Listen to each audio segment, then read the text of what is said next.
మాతృదేవోభవ. అమ్మదయన్గనన్ పలుకులమ్మదయన్గనినంత ఎల్ల వాక్యములు కైతలేయగును. కన్నులు వెన్నెల తిన్నెలవుచు భావములు నాట్యమాడునిక. పల్కుల తల్లి హృదంతరధ్వనుల్ సొమ్ముగదాల్చువారలకు శూన్యములైనను సూనగుచ్ఛముల్. అమ్మదయన్గనన్ పలుకులమ్మదయన్గనినంత ఎల్ల వాక్యములు కైతలేయగును. ఏబిఎన్ ఆంధ్రజ్యోతి ప్రేక్షక మహాశయులందరికీ నవజీవన వేదం అనే కార్యక్రమంలో 196వ భాగానికి స్వాగతం పలుకుతున్నాం. సర్వయోనిషు కౌంతేయ.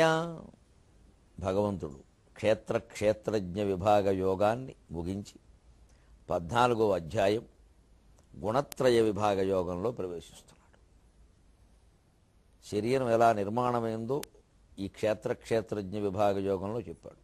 ఇప్పుడు మనస్సు ఎలా నిర్మాణమైందో చెబుతున్నాడు. ఎంత ఓపికండి మహానుభావుడికి నిజంగా. ఆ అర్జునుడనేవాడు ఆయన ఏం మేలు చేసుకున్నాడో మనకి తెలియదు, కానీ మనకి ఎంత మేలు చేశారంటే నిజంగాను. బావా నువ్వు చెప్పినట్టు యుద్ధం చేస్తానయ్యా అని భీముడిలాగే ముందు పరిగెట్టుంటే మనకి అమృత పాత్ర అందేది కాదు. అంచేతను అర్జునుడు చేయనండం, ఈయన కూర్చోబెట్టి ఏదో చెప్పడం, ఇదంతా మనకి మేలే జరిగింది. లేకపోతే ఏముందండి చదువుకుందుకు భగవద్గీత లేకపోతే? అసలు భారతదేశం గొప్పగా చెప్పుకోవడానికి ఏముంది? ఏదో నాగరికత సంస్కృతి దానికి ఒక వస్తు రూపం ఉండాలి కదా. అందుకే ఈవేళ ప్రధానమంత్రి ఎక్కడికి వెళ్ళినా, ఏ ఇతర దేశీయులు వచ్చినా ఎక్కడికైనా వెళ్ళినా భగవద్గీతనే బహుమతిస్తున్నారు. అంటే ఈ దేశం మొత్తం ఏకాత్మ భావనతో ఈ దేశమే నేను అని చెప్పగలిగిన గ్రంథం ఏదైనా ఉంటే అది భగవద్గీత. ఏమా పంచబిగింపు ఎటువంటిది ఆ భగవద్గీత? ఓ పద్యం ఆశువుగా దూసుకొస్తోంది. అదృష్టవంతులు మీరు. ఏమా పంచబిగింపు కేశవునిదాయిఠేవి.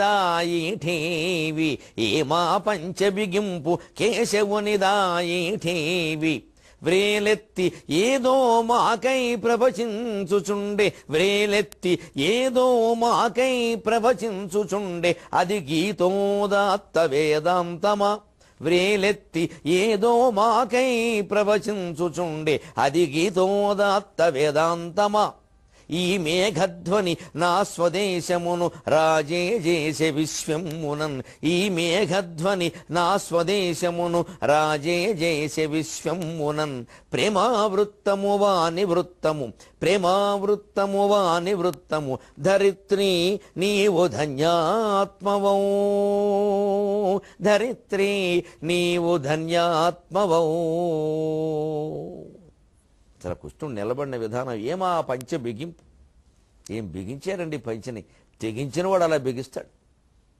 ఆత్మజ్ఞానం ఉన్నవాడు, ఆత్మవిశ్వాసం ఉన్నవాడు అలా బిగిస్తాడు. కేశవునిదా ఈ టీవీ. శనయోరుభయోర్ మధ్య రథం స్థాపయమేచ్యుత. భయంకరంగా 18 లక్షల సైన్యం అక్కడ అటు ఇటు మోహరించి ఉంటే మధ్యలో ఇలా నిలబడి తత్వశాస్త్రం చెప్పాలంటే ఎంత ధైర్యం ఉండాలి ఆ మనిషికి. కేశవునిదా ఈ టీవీ.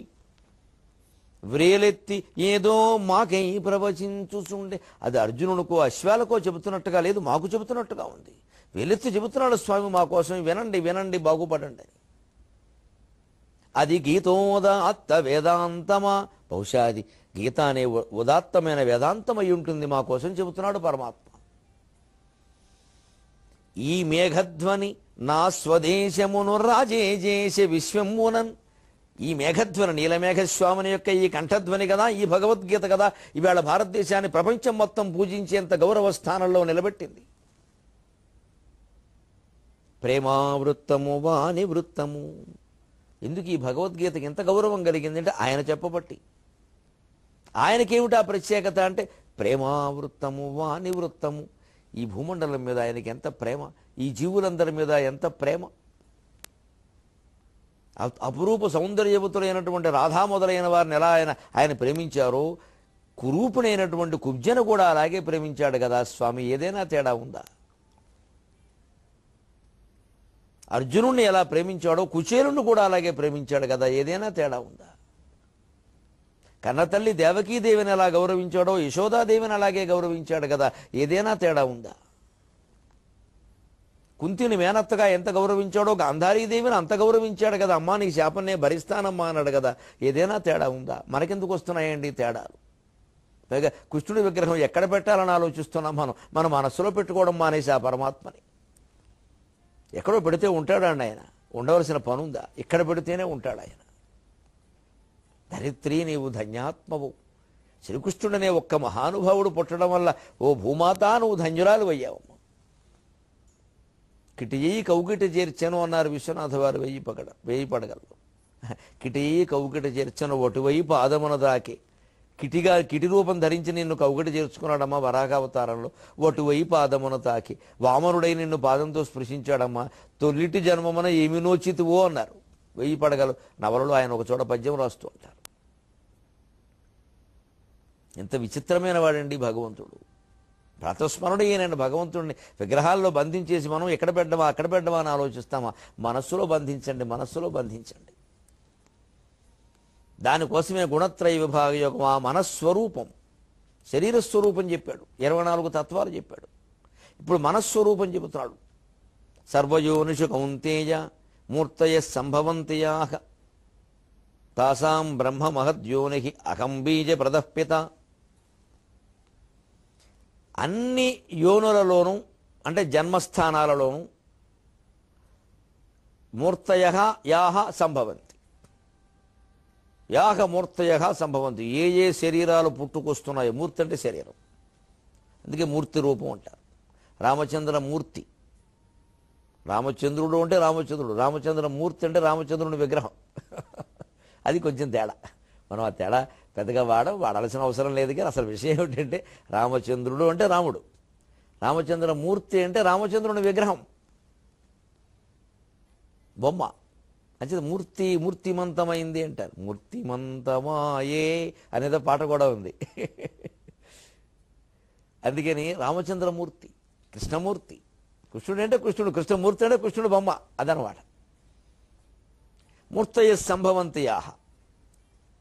అన్ని రకాల జన్మస్థానాలలోనూ అంటే అన్ని రకాల ఉపాధుల్లోనూ ఏ ఏ శరీరాలు పుడుతున్నాయో తాసాం వాటన్నిటికీ బ్రహ్మ మహద్యోనికి. మహత్తు అనేది ప్రధానమైనటువంటి యోని అంటే కారణము అని అర్థం. బ్రహ్మదేవుణ్ణి పద్మయోని అంటారు. వేరే అర్థాలు చెప్పకూడదు. పద్మయోని అంటే పద్మమే జన్మస్థానముగా కలిగిన వాడు, యోని అంటే జన్మస్థానం. అందుకని అన్ని రకాల జీవులకి ఎన్ని రకాల జీవులు శరీరాలు, 3 కాళ్ళవి, 4 కాళ్ళవి, 2 కాళ్ళవి, 3 కాళ్ళవి, పెద్ద పొట్టవి, చిన్న పొట్టవి, వికృతాకారానివి, అందమైన ఆకారానివి, ఎన్ని రకాల మనుషులు, జీవులు, చెట్లు, చేమలు, పొలము, పుట్రలు ఎన్ని ఉన్నాయో అన్ని, రాళ్ళు, రప్పలు, కొండలు, గుట్టలు అన్నీ. ఇంక ఇది ఏదని చెప్పద్దు. ఇంకా తాసాం బ్రహ్మ మహద్యోనికి. వీటన్నిటికీ మహద్బ్రహ్మ, మహదహంకారం అంటారు దాన్ని, అవ్యక్తం అంటారు దాన్ని. ఆ మహద్బ్రహ్మ మూలం. అహం బీజప్రదః పిత. పరమాత్మనైనటువంటి నేను బీజప్రదః పిత. నేనే అందులో బీజస్థాపన చేయడం వల్ల, గర్భాధానం చేయడం వల్ల ఈ జీవులన్నీ పుట్టాయని లోకానికంతటికీ తండ్రిని నేను, ప్రకృతి తల్లి. సర్వయోనిషు కౌంతేయ మూర్తయ సంభవంతియాహ తాసాం బ్రహ్మ మహద్యోనికి అహం బీజప్రదః పిత. ఈ సృష్టిలో అన్ని రకాల జన్మస్థానాలలోనూ పుట్టిన అన్ని రకాల శరీరాలకి మొత్తం జీవదానం చేసింది నేనే. అంటే ఒకే పరమాత్మ నుంచి జీవుడు ఏర్పడుతున్నారు. అంటే జీవులు విడివిడిగా ఏదో కొవ్వొత్తుల దీపాల్లో ఉండరని పిచ్చి సిద్ధాంతాలు చెప్పొద్దు. జీవులందరూ ఇలా వేలాడుతూ ఉంటారు వైకుంఠంలో, కైలాసంలో. పనే లేదా? వేలాడడం ఏమిటండి? ఆ వేలాడితే ఎవరి భూతప్రాతాలు వేలాడడానికి. ఒకే పరమాత్మ నుంచి ఇన్ని జీవులు ఏర్పడ్డాయంటే అర్థం జీవుడు ఆభాస, లేడు వాడు. ఎలాగా? ఒకే మనిషి ఎదురుగా నుంచుంటాడు, అర్థం ఎదురుగా ఉంది, ఒక బింబం కనపడుతుంది, బదలు కొట్టండి, 100 కనపడతాయి. ఈ 100 బింబాలు ప్రతిబింబాలు ఉన్నాయనుకుంటే అంతకంటే అజ్ఞానం ఏదైనా ఉందా? బదలు కొట్టబట్టి లోకం కూడా అంతే, భిన్నం కాబట్టి తెలిసింది. భిన్నం ద్వైతం, అభిన్నం అద్వైతం. అర్థమైపోయే ఏముంది ఇందులో? ఆ దృష్టి పెట్టక మనం ఏదో ఎవరో చెబుతారు, మనకు పూర్వం నుంచి వస్తోంది, దాన్ని వదలడం ఇష్టం లేదు. అసలైన జ్ఞానం కావాలంటే మనస్సు ఖాళీ చేసుకుని వినాలి. పూర్వమే కొన్ని అభిప్రాయాల కట్టుబడి ఎప్పుడూ జ్ఞానం సంపాదించే ప్రయత్నం చేయకూడదు. పూర్వం మనకున్న అభిప్రాయాలన్నీ నిజమే అని మనకు అనిపిస్తే ఇంకా ఎవరివి వినకండి, ఏమీ చదవకండి, అందులో వెళ్ళిపోండి, మీకే తెలుస్తుంది. కానీ ఇందులో ఏదో ఉంది, తేడా ఉంది, మనం తెలుసుకోవాలి అంటే మాత్రం మనస్సును ఖాళీ చేసేసుకోవాలి. మన పూర్వ అభిప్రాయాలు ఏవీ పెట్టుకుని జ్ఞానం పొందే ప్రయత్నం చేస్తే ఖచ్చితంగా దాన్ని తీసుకొచ్చి ఇందులో తోసేస్తూ ఉంటాం ఏదో రకంగా. ఎందుకంటే దీన్ని వదిలిపెట్టడం మనకి ఇష్టం లేదు. అలా అంటే నడుస్తుంది ఏమిటండి? ఈ నడవకపోతే ఎందుకు అనుకోవడం? నడిపించాలి లేదా వదిలేయాలి. జ్ఞానం అంటే ధైర్యం, జ్ఞానం అంటే త్యాగం, జ్ఞానం అంటే బంక జిగురు కాదు. ఈ కొత్త మార్పు రావాలంటే రావాల్సింది ఎందుకు చేయాలి? ఈ క్షణమే చేద్దాం. అవన్నీ గొప్ప మాటలు అంటూనే ఉంటాం, దాన్ని ఎన్ని ఆచారంలో పెట్టాం. ఈ ఒక్క కారణం వలన దేశం అనేక రంగాల్లో వెనుకబడి ఉంది. మనకి మాటల మీద ఉన్న ఆసక్తి చేతల మీద లేదు. ఆచరణలో పెట్టాం. మనం ఆచరణలో పెట్టడం వల్ల కలిగే వచ్చే మొత్తం ప్రయోజనం అంతా అక్షింతల వల్ల వచ్చేస్తే పొందుదామని చూస్తాం, అక్షింతలు వేసేసుకుంటాం. ఎందుకంటే ఆచరణ కష్టం. అందుకని ఆచరిస్తే ఏం కష్టమో చూడండి. ఆలోచిస్తే అన్నిటికీ నేనే మూల కారణం. ఈ జీవులన్నీ ఎలా ఉన్నా కూడా ఉపాధి భేదాలు తప్పితే ఏం లేవు. అంటే జీవులు మళ్ళీ విడివిడిగా ఇలా వేలాడుతూ దీపాల్లో ఉండరు. అక్కడ దీపపు కొసల్లాగా ఉండరు. అలాగా అలా ఉంటే జీవుడికి మధ్యలో ఖాళీ ఉందా? ఖాళీ ఎవరో చెప్పమనండి. అదేం శూన్యం, ఎక్కడి నుంచి ఉంటుంది అది? అలా జీవులు వేలాడడం, అందులో కలవడం ఉండదు ఎక్కడ. ఈ కలవడం వేలాడడం అంతా మన భ్రమ. మనం విడిగా ఉన్నామని మనం అనుకుంటున్నాం. అద్దం పగిలిపోతే 16 ముక్కల కింద 16 బింబాలు కనపడతాయి. 16 బింబాలు లేవు, ఉన్న బింబం ఒకటే. అసలు ఆ 16 బింబాలు కాదు, ఒక ప్రతిబింబం కూడా అబద్ధమే. అది లేదు, ఊరికే అద్దం వల్ల అలా కనపడుతుంది. అంటే జీవుడు అనేవాడే ఆభాస, బహుజీవులు అనేది మరీ ఆభాస. ఉన్నది దేవుడు ఒక్కడే. ఆ దేవుడే మాట్లాడుతున్నాడు, ఆ దేవుడే వింటున్నాడు, ఆ దేవుడే రికార్డింగ్ చేస్తున్నాడు, ఆ దేవుడే పంచిపెడుతున్నాడు, ఆ దేవుడే కొంప ముంచుతున్నాడు, అన్నీ ఆయనే చేస్తున్నాడు. ఇది మనం చేస్తున్నాం అనుకోవడం వల్ల మనం దుఃఖపడుతున్నాం. మనం కాదు చేస్తున్నది ఆయన అంటే మనకి ఏ గొడవ లేదు, హాయిగా సాక్షిగా ఉంటూ గడిచిపోతుంది. ఇదే తత్వం. అహం బీజప్రద పిత. ఇది ఎలాగ తండ్రి అవుతున్నాడు, ప్రకృతి తల్లి ఎలా అవుతుంది, ఏ రకంగా ఒక వస్తువు తయారవడంలో ఎన్ని కారణాలు ఉంటాయో గమనిస్తే అర్థమవుతుంది. దీన్ని పూర్వం వాళ్ళు ఉపాదాన కారణం, నిమిత్త కారణం అన్నారు. అది ఏమిటో చూద్దాం. అది టెక్నికల్ పదాలు, సాంకేతిక పదాలు రాగానే కంగారు పడిపోవద్దు. ఉపాదానం, నిమిత్తం ఏమిటో చూద్దాం. ఒక కుర్చీ తయారవుతుంది. వడ్రంగిని పిలిచాం, బాబు మాకు ఇలానా ఈ రకమైన కుర్చీ కావాలయ్యా. మంచిదేనా? ఆయన ఏదో కొలతలు తీసుకుని ఇలా చెవులోంచి పెన్ను తీసి ఏవో రాసుకున్నాడు. చాలు చెక్కలు దానికి అనుగుణంగా, ఆ కుర్చీకి అనుగుణంగా చెక్కలేవో పట్టుకొచ్చాడు. మా దగ్గరే ఉండి చెయ్యాలయ్యా అన్నారు. ఏదో చెక్క ఏమైనా తేడా చేస్తాడేమో అని మనకి బెంగ. తొందరగా అవ్వాలి ఒకటి. మంచిది. ఆయన కూడా అలాగేనమ్మా మీ దగ్గరే చేస్తాను, దానికే ఉందన్నాడు. మన ఇంటి ముందే పెట్టుకున్నాడు. ఓ పరాపరా కోస్తున్నాడు. మనకు పెద్ద శబ్దం బాగుంది. కాస్త గమనించండి, వదిలేయకండి. ఏ పనిని గమనించినా భగవతత్వం తెలుస్తుంది. ఏ పని గొప్పది కాదు, ఏ పని తక్కువది కాదు. పుస్తకాలు చదవడమే గొప్పది కాదు. పురుగు పుట్ర ఉన్న చోట ఓడవడం కూడా గొప్పది. ఆ పని గమనించాలి. దాని ఏం జరుగుతుందో గమనించాలి. దానివల్ల ఏం జరుగుతుందో, అది ఎలా జరుగుతుందో, అసలు చేస్తున్నది ఎవరు, ఏమిటి ఆ ప్రక్రియ గమనిస్తే భగవంతుడు అర్థమైపోయినట్టే. వస్తుతత్వమే భగవతత్వం. వస్తువు కాదు, వస్తుతత్వం భగవతత్వం. తత్వం అది నువ్వే. ఆ గ్రహించిన తత్వం నువ్వే. అయిపోయింది, తెలిసిపోయింది. దానికి చీపురుతో తెలుస్తుంది. శ్రీ మహావిష్ణువుకి సేవ చేసినా తెలుస్తుంది. ఏమీ తేడా లేదు. జ్ఞాని అయిన వాడికి శ్రీ మహావిష్ణు సేవ ఎంతో, చీపురు పెట్టి ఓడవడం కూడా అంతే. అది మళ్ళీ శ్రీ మహావిష్ణువు ఆలయాన్ని ఓడవక్కల, మన ఇల్లు ఊడుచుకున్నా అంతే. తేడా ఏం లేదు. ఊళ్ళో సేవనసరికి పరిగెట్టేస్తాం, ఇల్లు అశుభ్రంగా అట్టు పెట్టుకుంటాం. ఇదో వల్లకాడ కింద భావించడం. ఇక్కడ ఆ సేవ ఇంట్లో ఎందుకు చేసుకోం? ఇంట్లో పని మనిషిని పెడతాం. గుళ్ళో దగ్గరికి వచ్చేసరికి మనం వెళ్ళి స్వయంగా, ఎందుకంటే పుణ్యం కావాలి మనకి. నాకు విచిత్రంగా ఉంటుందండి. మా ఊళ్ళో చిన్నతనంలో కార్తీక పౌర్ణమి నాడు జ్వాలాతోరణం అని వేసేవారు. ఆ గడ్డి మీద ఏదో వేసి గడ్డి జ్వాలాతోరణం అంటుకుంటూ ఉండేది. దాని కింద నుంచి పల్లకి తిప్పేవారు. అంతవరకు ప్రతిరోజునేమో దేవుడి పల్లకిని చాకళ్ళు మొయ్యాలి చచ్చినట్టు, కాగడాలు పట్టుకొని. ఈ జ్వాలాతోరణం నాడు ఊళ్ళో పెద్ద కులాల వాడు అందరూ వచ్చేసేవారు. మేము మోస్తాం. ఈ చాకళ్ళ పాపం వెనక వెర్రిమొహాలు వేసుకుని కూర్చునేవారు. వీళ్ళు మనకు పుణ్యం లేదురా. ఎంత పాపం ఉండే నిజంగా. నాకు ఆ చిన్నతనంలో తెలియదు. ఇప్పుడు అలా చేస్తే నేను ఎదిరిస్తాను ఖచ్చితంగా. రోజు మోయడానికి చాకలు కావాలా? పుణ్యదినాల్లో మాత్రం పెద్ద కులాల వాళ్ళు, జమీందారులు, ట్రస్ట్ బోర్డు మెంబర్లు వచ్చి మోస్తారా అక్కడ? ఆ పుణ్యం ఆ రోజు వాళ్ళకి దక్కద్దా? అంటే చాకిరి అంతా వాళ్ళు చెయ్యాలి. సుఖం, భోగాలు, పుణ్యాలు మనం అనుభవించాలి. ఈ దృష్టి పోవడం వరకు మనకి వేదాంతం ఎందుకండి? ఆ రోజు అతనే మోయాలి. ఆ పుణ్యం ఏదో అతనికే దక్కనివ్వండి. అబ్బాయి వద్దండి, ఆ పుణ్యం మళ్ళీ మనం కొట్టేయాలి. వాళ్ళు ఎంతసేపు అలాగే కింద బడుగు బలహీన వర్గాలు అంటూ ఉండిపోవాలి. అలాగా వాళ్ళు బాగుపడకూడదు. వాళ్ళు బాగుపడితే మనకు తొక్కడానికి మనిషి ఏడి? మనం బెత్తనం చేయడానికి ఒక మనిషి కావాలి కదా. ఈ కుళ్ళు బుద్ధి లోపల పోనంతకాలం ఎన్ని గంగా నదుల్లో స్నానం చేస్తే మాత్రం ఉపయోగమే ఉంది. అందరూ సమానమైన దేవుడు చెబుతుంటే ఇది అర్థం చేసుకుంటే అన్నీ అర్థం అవుతాయి. ప్రధానమైన రోజులు వచ్చారు, విఐపీలు అంతా తయారైపోతారు. ఇక్కడ మిగిలిన వాళ్ళు ఎవరో మరి. ఈ విఐపీ అంటున్నవాడే తన జ్ఞానం తను పొందితే నేను వాడు అందరూ ఒకటే అని తెలుసుకుంటే గొడవలు. అది తెలుసుకోమని చెబుతున్నాడు. చెక్కని వడ్రంగిని పిలిచాం, చేస్తున్నాడు. గమనించండి, వడ్రంగి ఒక కారణమా కాదా కుర్చీ తయారవడానికి? అవును, చేస్తున్నాడుగా. చెక్క ఒక కారణమా కాదా? చెక్క లేకపోతే వడ్రంగి దేని చెక్కుతాడు? మన ముక్క చెక్క అంటే చెక్క ఒక కారణం, వడ్రంగి ఒక కారణం. కానీ వడ్రంగి అలా కూర్చున్నాడు, అతని పేరు ఏదో బాలరాజు, కూర్చున్నాడు. మా వడ్రంగి బాలరాజు అందుకని కూర్చున్నాడు. సరే, చెక్క అక్కడ పెట్టాం. వడ్రంగి చెక్క ఉంటే కుర్చీ తయారైంది. ఎలా అవుతుంది? ఏదో చెయ్యాలిగా. చేస్తే మాత్రం అయిందా? అడ్డగోలుగా కోసేయకూడదుగా. కుర్చీ ఆలోచన మనస్సులో ఉండాలిగా, దాన్ని అందంగా తయారు చేయాలిగా.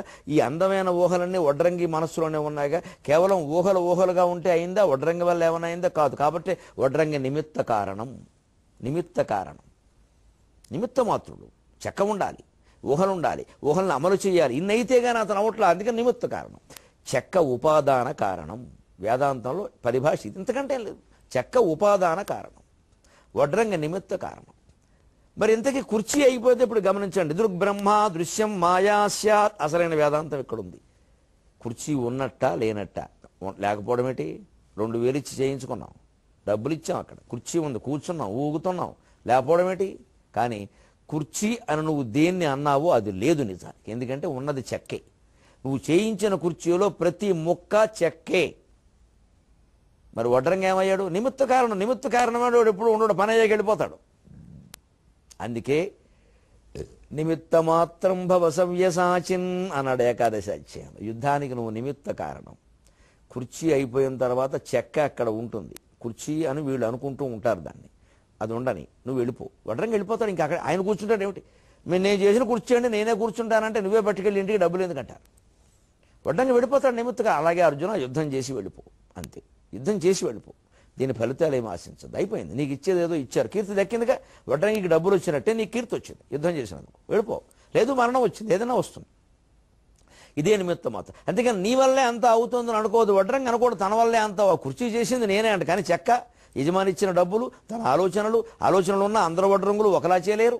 ఇందులో తేడాలు ఉన్నాయి. కుర్చీ మాయ, చెక్క నిజం, వడ్రంగి నిజం, కుర్చీ మాయ. ఎందుకంటే కుర్చీలో ఉన్న ప్రతి అణువు చెక్కే. కుర్చీ అని దేన్ని అనం మనం. దీన్ని మళ్ళీ పక్క కొయ్య, దాని పైన దాని వీపు చెక్క ఏదో అంటాం. అన్నిటికీ తలో పేరు పెట్టాం, అన్నింటినీ కలిపి కుర్చీ అన్నాం. వెరసి కుర్చీ మాయ. అది మనం ఆ రూపంలో కనపడేదాన్ని కుర్చీ అనడం మనం అలవాటు పడి కుర్చీ అంటున్నాం. లేకపోతే అది చెక్కే. ఇలాగ సృష్టిలో కనిపిస్తున్నటువంటి వస్తువులన్నీ మాయా, వాటికి ఆ పేర్లు మనం పెట్టాం. ఆ వస్తువులకి మూలమైనటువంటి పదార్థమే పరమాత్మ.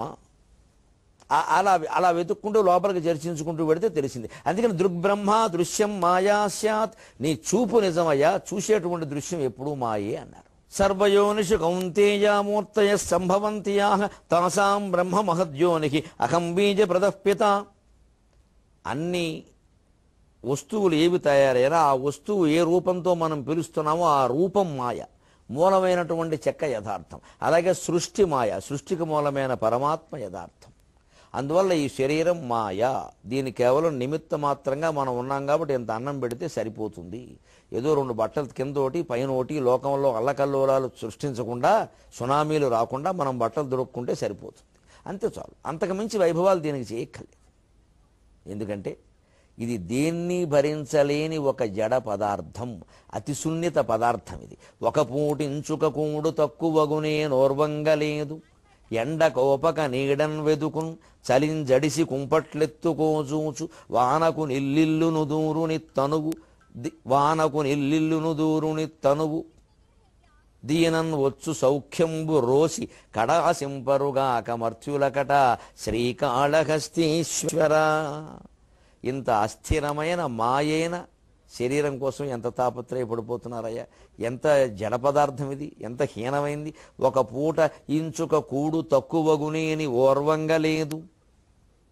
ఉపవాసం పేరు మీద ఏదైనా ఒక్కసారి భోజనం మానేస్తే సాయంత్రం వరకు అదే గొడవ. నేను ఈవేళ ఉపవాసం, నువ్వు కూడా ఉన్నావా? ఈవేళ ఉండాలే, ఈవేళైనా ఉండకపోతే ఎలాగా? జన్మానికో శివరాత్రి. ఈ సాగతీయతే. అసలు ఉపవాసం ఎందుకు? ఆ గ్రంథం చదవడానికి, ఆ దేవుడు ధ్యానం చేసుకుందుకు. ఆ మాటలు కాకుండా ఈ మాటలు ఎందుకు వస్తున్నాయి అసలు? ఈ ఉపవాసమో వ్రతమో పూజో ఏదో చేశామన్న గొప్ప చెప్పుకోవడం మీద మనకు ఉండే ఆనందం నిజంగా చేయడం మీద ఉండడం లేదు. మీరు గమనించండి, ఒక ఫలానా వారు ఎవరో బాగా పాడతారు అంటాం కదా, ఆయన పాట మీరు టీవీలో వస్తూ ఉంటుంది, మన ప్రవృత్తిని మనమే గమనించుకుందాం. ఆయన పాట వస్తూ ఉంటుందా, మనం ఒక్కళ్ళమే ఉంటే వింటామేమో తెలియదండి ఆ విషయం. కానీ పక్కన ఎవరన్నా ఉంటే, ఇవి చూసావా ఎంత అద్భుతంగా పాడుతున్నారు, ఈయనకి రావాల్సిన సత్కారాలన్నీ రాలేదు అసలు, ఓ పక్క ఆయన పాడుతున్నాడు, పాట అయిపోతుంది. ఈ గొడవ సరిపోయింది సోది ఇక్కడ. ఎంత గొప్పవాడు, నిజంగా పడగొట్టేద్దామని ఎంతమంది ప్రయత్నం చేశారో, కానీ నిలబడ్డాడు చాలా గట్టి. ఇవన్నీ మాట్లాడుకోవడంలో మనం అతను పాట వినడం మర్చిపోయాం తల్లి. పాట అయిపోతుంది అక్కడ. జీవితం కూడా అంతే.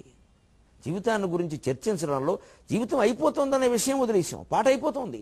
3 నిమిషాల మించి పాడరు. ఇక మా ఉపన్యాసాలు 30 నిమిషాలు ఉంటాయి, సాగదీస్తే 60 నిమిషాలు ఉంటాయి. పాట ఎప్పుడు 3 నిమిషాలే ఉంటుంది, అంతకంటే ఉండదు. అందుకు ఒక మహత్తరమైన సంగీతాన్ని లేదా పాట, వాయిద్యమైన పాట అయినా మనం వింటున్నప్పుడు ఏం మాట్లాడకూడదండి అసలు. ఆ పాట వినడమే, కళ్ళు మూసుకోవాలి. అందుకని మనిషిని చూడకూడదు. మనిషిని చూస్తే ఒకసారి ఏమిటి నీకు ఏదో మొహం మీద పొక్కులు కనపడుతున్నాడు, నీకు ఎందుకు గొడవ, ఆయన పాడుతున్నాడు విను, ఆ పొక్కులు ధర చూద్దాం. ఈ చర్చే ఎంతసేపు మనకి ఇష్టమైన మనిషి మాటలు వింటున్నాం. మాటలు మంచివి అన్నప్పుడు ఏం మాట్లాడకుండా, అందుకే ఒక్కరే వినాలి, రెండో వాళ్ళు ఉంటే చర్చ తప్పదు. ఈ తేడా గమనించాలి. అది శరీరం ఎటువంటిది అంటే, కాస్త ఉపవాసం గురించి చర్చ, కొంచెం భోజనం తట్టుకోలేము. ఈ శరీరంలో అంతకంటే ఉందండి. ఎండ కోపక నీడను వెతుకుని గట్టిగా ఎండ కాస్తే తట్టుకోలేదు, నీళ్ళలోకి వెళ్ళిపోతుంది. కొంచెం ఎండ వస్తే చర్మం మీద పొక్కులు వచ్చేస్తాయి. చలిని జడిసి కుంపట్లు ఎత్తుకో చూచు, కాస్త చలి వేసిందంటే కుంపట్లు పెట్టేసుకోవాలి మంచం కింద, దానికి తట్టుకోవాలి, పెద్ద రగ్గు కప్పేయాలి, 2 రగ్గులు వీలైతే. వానకు నెళ్ళిలోను దూరు, ఇక వాన వస్తే చెప్పక్కర్లేదు, కొంచెం నీరులా తల మీద పడితే చాలు తుమ్ములు వెంటనే ప్రారంభం. దమ్ములని శరీరానికి తుమ్ములు తప్పితే ఏముంటాయి? ఒక పూట ఇంచొక కూడు తక్కువగు నేను ఓర్వంగలేదు, ఎండ కోపక నీడన్ వెదుకును, చలిం జడిసి కొంపట్లెత్తుకోచూచు, వానకు నిల్లిల్లును దూరుని తనువు, దీనన్ వచ్చు సౌఖ్యంబు రోసి. దీంతో సుఖపడతాడు. చలికి తట్టుకోలేదు, ఎండకి తట్టుకోలేదు, వానకి తట్టుకోలేదు, ఆహారం లేకపోతే తట్టుకోలేదు ఒక పూట. దీని గురించి ఓ పెద్ద తాపత్రయం, అనవసరపు తాపత్రయం. అంచేత శరీరం వల్ల వచ్చే సుఖాలను అసహ్యించుకోండి, విడిచిపెట్టండి. కడాసింపరుగాక మర్త్యులకట శ్రీకాళహస్తీశ్వర. అంత్యమైనటువంటి జ్ఞానాన్ని పొంది జీవన్ముక్తులమే మోక్షాన్ని పొందే ప్రయత్నం చెయ్యాలి అన్నాడు. కానీ చమత్కారంగా చెప్పుకోవాలంటే కొంతమంది ఆ చిన్న ఇబ్బంది కూడా తట్టుకోలేక ఒక పూట భోజనం లేకపోవడం కాదు, భోజనంలో వాళ్ళకి ఇష్టమైంది లేకపోతే కూడా తట్టుకోలేరు. ఒక ఆయన తమిళ దేశం వెళ్ళాట, అరవదేశం అనేవారు పూర్వం, బ్రాహ్మణుడు. ఎవరింటోనో తమిళ బ్రాహ్మణుడు ఏంటో భోజనానికి కూర్చున్నాడు. సరే, భార్య అతిథికి భర్తకి కలిపి వడ్డిస్తుంది. ఇప్పుడు నెయ్యి వేస్తున్నారు. ఈయన కొంచెం నెయ్యి కాస్త ముద్దపప్పు శుభ్రంగా కలపడం, మధ్యలో కాస్త ఓ నొక్కు నొక్కడం, అందులో నెయ్యి పోయడం అలవాటు. ఈ చూస్తే ఈ పప్పు కలిపాడు, గుంట కూడా ఓ నొక్కు నొక్కాడు. కానీ ఆవిడేమిటో ఆ నేతి గిన్నె పట్టుకుని డింగడింగ్ డింగడింగ్ డింగడింగ్ అంటుంది. ఈ డింగడింగ్ ఏమిటో తెలియట్లేదు, డింగ్ డాంగలాగా. ఏం పడ్డం లేదు నెయ్యి. ఆ మనిషి శరీరం అండి. ఒక పూట ఇంచుక కూడు తక్కువగానే, అన్నం లేకపోవడం కాదు, మనం అనుకున్న పదార్థం అనుకున్నట్టుగా లేకపోయినా కూడా ఏదో కొంపలంటుకుపోయినట్టు. వేళ ఏమిటో బూర్లు సరిగ్గా కుదరలేదయ్యా, జీవితమే సరిగ్గా కుదరలేదు, మన సంసారమే సరిగ్గా కుదరలేదు. ఇప్పుడు బూర్లు కుదరకపోతే నష్టం ఏమిటి? కానీ అది చర్చ. అదే ఇంకేదో ప్రాణమైనట్టు. ఒక వయసులో తప్పదు, కుర్రాళ్ళు ఈ మాట అంటే తప్పు లేదండి. 60 ఏళ్ళు దాటాక నోటమ్మటి ఈ మాట రాకూడదు. ఇంకా చాలు, కుదిరింది చాలు. ఎంత కుదరడం ఏమిటి, అదిరింది, ఇంక వదిలేయాలి. అదే కూర్చొని నా నెయ్యి తక్కువ వేసిన నెయ్యి డింగడింగ్ డింగడింగ్ ఏదో పడ్డం లేదు, సౌండ్ వినపడుతోంది. వెంటనే ఆయన ఒళ్ళు మండి ఏమిటో, మీ ఇల్లు నెయ్యి పడ్డం చూస్తుంటే చక్కగా ఓ పద్యం చెప్పాలని ఉందా అని చెప్పబోయా అన్నాడు ఆయన కూడా. ఆనంద తాండవపురి ద్రవిడస్య గేహే చిత్రం వశిష్ఠ వనితా సమం ఆద్యపాత్రం విద్యుల్లతేవ పరినృత్యతి తత్ర దర్వి విద్యుల్లతేవ పరినృత్యతి తత్ర దర్వి ధారాం విలోకయతి కశ్చన యోగ సిద్ధగా. ఆనంద తాండవపురి, ఆనంద తాండవం అనేది వాళ్ళ ఊరి పేరు, ఆ తమిళనాడులో ఆ బ్రాహ్మణుడు ఊరు. ద్రవిడస్య గేహే, ఒక ద్రావిడ బ్రాహ్మణుడు ఇంట్లో నేను భోజనానికి కూర్చున్నాను. చిత్రం వశిష్ఠ వనితాసమం ఆద్యపాత్రం. ఆ నీతి గిన్నె ఎలా ఉందంటే వశిష్ఠ వనితాసమం. అరుంధతీదేవి ఉంటుంది. అరుంధతీదేవి ఎంత ఉంటుంది, ఎవరు చూడొచ్చారు, చుక్కలు చుక్కలు చుక్క కనపడుతుంది. కనపడుతుంది లేకపోతే లేదు. 7 నక్షత్రాల మధ్యలో ఓ నక్షత్రం పక్కన మిలుకు మిలుకుమంటుంది. అరుంధతీదేవి ఉంటుంది. ఆ గిన్నె కవిత్వం చూడండి. గిన్నె అరుంధతీదేవి అంతుంటే కనపడకుండా ఇక అందులో నెయ్యి, అందులో గరిటి, దానికేవో చెబుతాడు మహానుభావుడు. చిత్రం వశిష్ఠ వనితాసమం ఆద్యపాత్రం. ఇక అందులో గరిటె ఎలా ఉందయా, విద్యుల్లతేవ పరినృత్యతి తత్ర దర్వి. అందులో దర్వి గరిటె ఎలా మెరుస్తుందంటే విద్యుల్లతేవ, మెరుపు తీగలాగా చమక్ చమక్ చమక్. మరి ఇలా అంటుంటే మెరుస్తుందిగా, తెల్లగా తోమేసి ఉంటుంది కదా మరి నేతి గరిటె. అందుకని విద్యుల్లతేవ పరినృత్యతి తత్ర దర్వి చమక్ చమక్ అని మెరుపు తీగలా మెరుస్తుందయా.